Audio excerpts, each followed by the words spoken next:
It's prime time. It's prime time, baby. Deion Sanders is here, and he is ready to take over college football. Did you believe? No. Did you believe? Not at all. Do you believe now? I don't know. We don't know. We don't know what this team is. We know that this team is capable enough to go out there and get a big road win against TCU. But oh my gosh, that was unbelievable. We know now. We didn't know before. Well, I think the conversation needs to be is Texas, or not Texas, is Colorado good or is TCU bad? Yeah. You know, it's like, I think it's a little bit of both. I think it is a little bit of both. I think TCU is definitely not the team that they were last year. That's for sure. Like, I think Sheduer Sanders surprised everybody. I think he's one of the best quarterbacks in the country right now. I wouldn't even put it past it. Yeah. Because I think when he came up from the FCS level, everyone's like, oh, it's FCS, it's Jackson State. And I know Deion talked about that a little bit in his post-game presser. He's like, why am I bringing my kid over from an FCS school to start? HBCU. And he was calling out all the reporters. Yeah. Oh my gosh, it was so awesome. Sheduer Sanders looked like a 4-year Power 5 starter who has been to multiple conference championship games and maybe even a playoff. Yeah. That's how good he looked. Yeah, he balled. He was lights out. Over 500 yards. He set the school record for most yards in a game. In their first game. Their first game. Yeah. I mean, the dude balled. It was any target he wanted, he was making those big plays. Because I don't think Colorado's I don't think their offensive line is good enough to be able to go out there and, you're just going to be moving the ball through the run game. Mm. So, it was putting a lot of pressure on Sheduer to be able to go out there and make some plays. And my goodness, did he do that?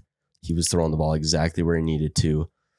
And kind of an unexpected target in Travis Hunter. I didn't know he was going to be playing both ways until about a week ago. Yep. And my goodness, did he just have a phenomenal game as well on both ends of the ball. Well, I think with Sheduer, I always thought he was going to be, and he is a dual threat QB, but I thought he was going to be like a very dual threat QB. I thought he was going to be, dishing with the arm and then, juking people out, taking it to the crib as well. But he was kind of like a pocket passer. He was stood back there and threw it to who he wanted to throw it to. Yeah, he surprised me on, how well he did in the pocket because like you mentioned, I thought he was, dual threat. People or teams are going to have to look at the, the run game, and then he'll be able to, open things up for the pass game. But it seemed like pass game was just doing fine on its own. Yeah. He didn't really have to include the run game as much. But oh my gosh, dude. Should we talk about how the line has changed from, me and Brock were watching the game together on Saturday, and I was keeping an eye on that 9.5, Nebraska favorite as Nebraska plays Colorado on the road. And I was keeping an eye on that because I was like, okay, when is this going to change? Because for a Nebraska team that did they lose to Northwestern or? They lost to Minnesota. They lost to Minnesota like 7-3 in their week 0 game. Lost to Northwestern last year. Last year. That's where I got the mix up. But I was like, okay, this team is better than Nebraska, 100%. And then the line just got turned off probably about midway through the fourth quarter. And I was like, I wonder who hopped on, the plus 9.5 for Colorado, because it completely flipped and now Colorado is a 3-point favorite as of today. Yeah. I want to know who got Colorado plus 9.5. Yeah, because that's free money. Yeah, you're printing money at that point. Hopefully you put your mortgage down. Yeah, because you're going to be making big money. Yeah, put your house down on that, because I just, after seeing that week 1 of Colorado, I don't see how they go out there and lose to Nebraska at home. Yeah, I think it's weird. It's a scenario where 1-11 team comes into the season, heavy underdogs going on the road against TCU, nationally ranked. Play pretty well for the first half. Everyone's like kind of pleased. They show up in the second half, get the job done, and now they're a favorite for at least their next 2 games. Yeah.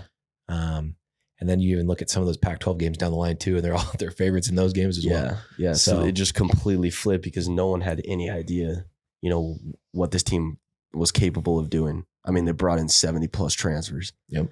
So to be able to see them go out and play football, it looked like they've been playing football together for years. Yeah. And they've been under limited practices and they went out and just balled out. I mean, credit to Colorado and Deion Sanders to be able to, prime time to be able to go out there and do that and shock the whole world, honestly. Well, I mean, Deion told us. He told everybody. He told us it was happening. I know we made a video a little while back saying, can Deion revive Colorado? And I know I was big. I was like, he can revive them.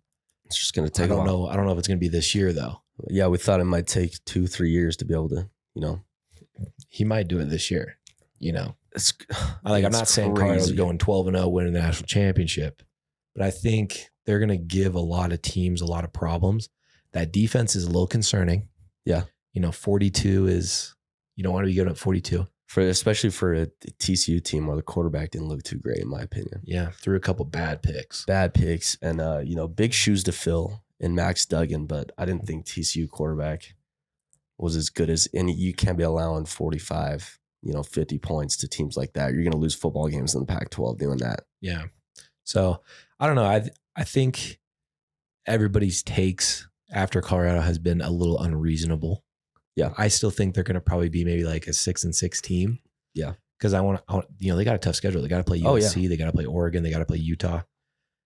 I think they got to play Oregon State too. Yeah. Correct me if I'm wrong there, but they So still to go got a out, tough schedule. Yeah, to go out and say that, based off this week 1 win for Colorado, definitely, proves a lot of doubters wrong. Mm-hmm. But to go out and say that they are potentially a playoff contender is a bit of a reach just based off of, their schedule this season. They have a tough one. I think they got Utah on the road. They play Washington, Oregon. Or they just play Oregon. I know they play Oregon. I don't know about Washington. They play Oregon. They play USC. And I mean, Pac-12 is looking tough this year. Went 12-0 this weekend across the whole board. So to go out and say that, they're potential playoff contenders might be a bit of a stretch. But I mean, if you doubt Deion wrong, yeah, things can happen. We saw it this weekend. So yeah. And I think I'm more excited to see what Deion does in the Big 12 now. Yeah. Because I do think the Big 12 is a little bit of a step down maybe for teams in the top half. I think overall it's a more competitive conference. Yeah, at least this year. Yeah. But next year there's no USCs, there's no Oregons, there's no Washingtons. Yeah. So there's a real scenario. And I tweeted it out earlier, just kind of joking around, saying Colorado 2024 Big 12 champs confirmed. And that could be a real possibility as soon as next year. Yeah. Also, if anyone's coming from Twitter, Brock's the one who's running all that. So don't come at me if he's pissing off your fan base, pissing you off because of your team. That's all on Brock. Well, your team sucks. Yeah, so yeah. They should get better. I want to make that very clear. So don't be coming from my head. It's Brock over here. He's the one firing off those steaming tweets. But for TCU, what does this mean for them? Chandler Morris and TCU, are they still contenders for the Big 12? I mean, Big 12's wide open. Texas didn't really impress me. Oklahoma did what they had to do, put 73 on Arkansas State, but yeah, it's Arkansas State. We're it's not kind of going what we to take too much expected from it. Baylor looked bad, losing to Texas State at home. No, North Texas. Tech. North Texas? I think it was Texas Tech. Texas State. Texas State. Texas State. And Texas Tech lost to Wyoming on the road. So it's like a bad weekend. Bad weekend for the Big 12. Big 12 had a bad week. That's why I'm not saying TCU's out of it, but I think this is a tough loss to take. I think it'll be pretty telling week 2. We'll see how good that Texas team is as they go to Tuscaloosa. So, I won't count them out of it, but I think that their chances are definitely, I mean, for the Big 12, it only gets harder. Yeah. Oregon or Texas Tech has Oregon, Baylor has Utah, Texas obviously has Alabama. Yeah. So it does get rough for the conference, and really rough for the conference. It'll be very telling week 2. But that's kind of our takeaway for Colorado this weekend. My goodness, what a game that was! What a freaking game!